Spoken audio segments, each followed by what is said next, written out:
Well, this just seems to be going on and on, but some schools will be closed again tomorrow. We already have a few coming in, mostly in Ionia and Montcalm counties. The good news is we expect most schools will be open for the first time in days tomorrow, but as the snow has continued to fall, those big snowbanks at the end of driveways and streets, they're getting bigger, and that makes it hard to see little kids waiting for the bus. 24 News 8's Tom Hillen is live in Grand Rapids with a look at the dangers those high snowbanks are posing.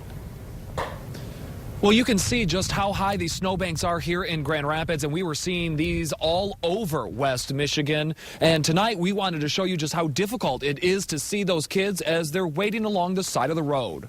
There they sit, the fleet of buses that on any given day drive 6,000 kids to and from Forest Hills Public Schools.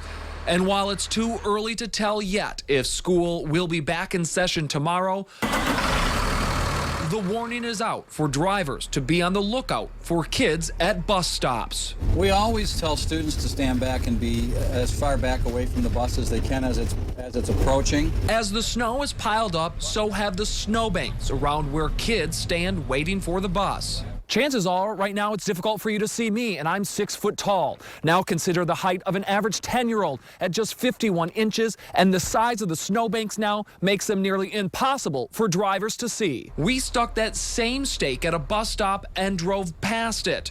In a bus, it was easier to see, but in a car, it'd be hard to know a child was there. There are things you can do to make kids at bus stops even safer. Keep the driveway clear, sidewalks where there are sidewalks, keep them clear. Keep the snow piles pushed back as much as possible.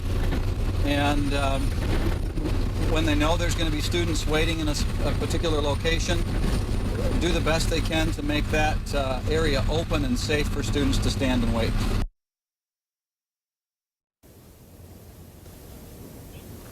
Hofstra says, at least in the case of Forest Hills, how high the snowbanks are do not play a role in deciding whether or not school will be called off.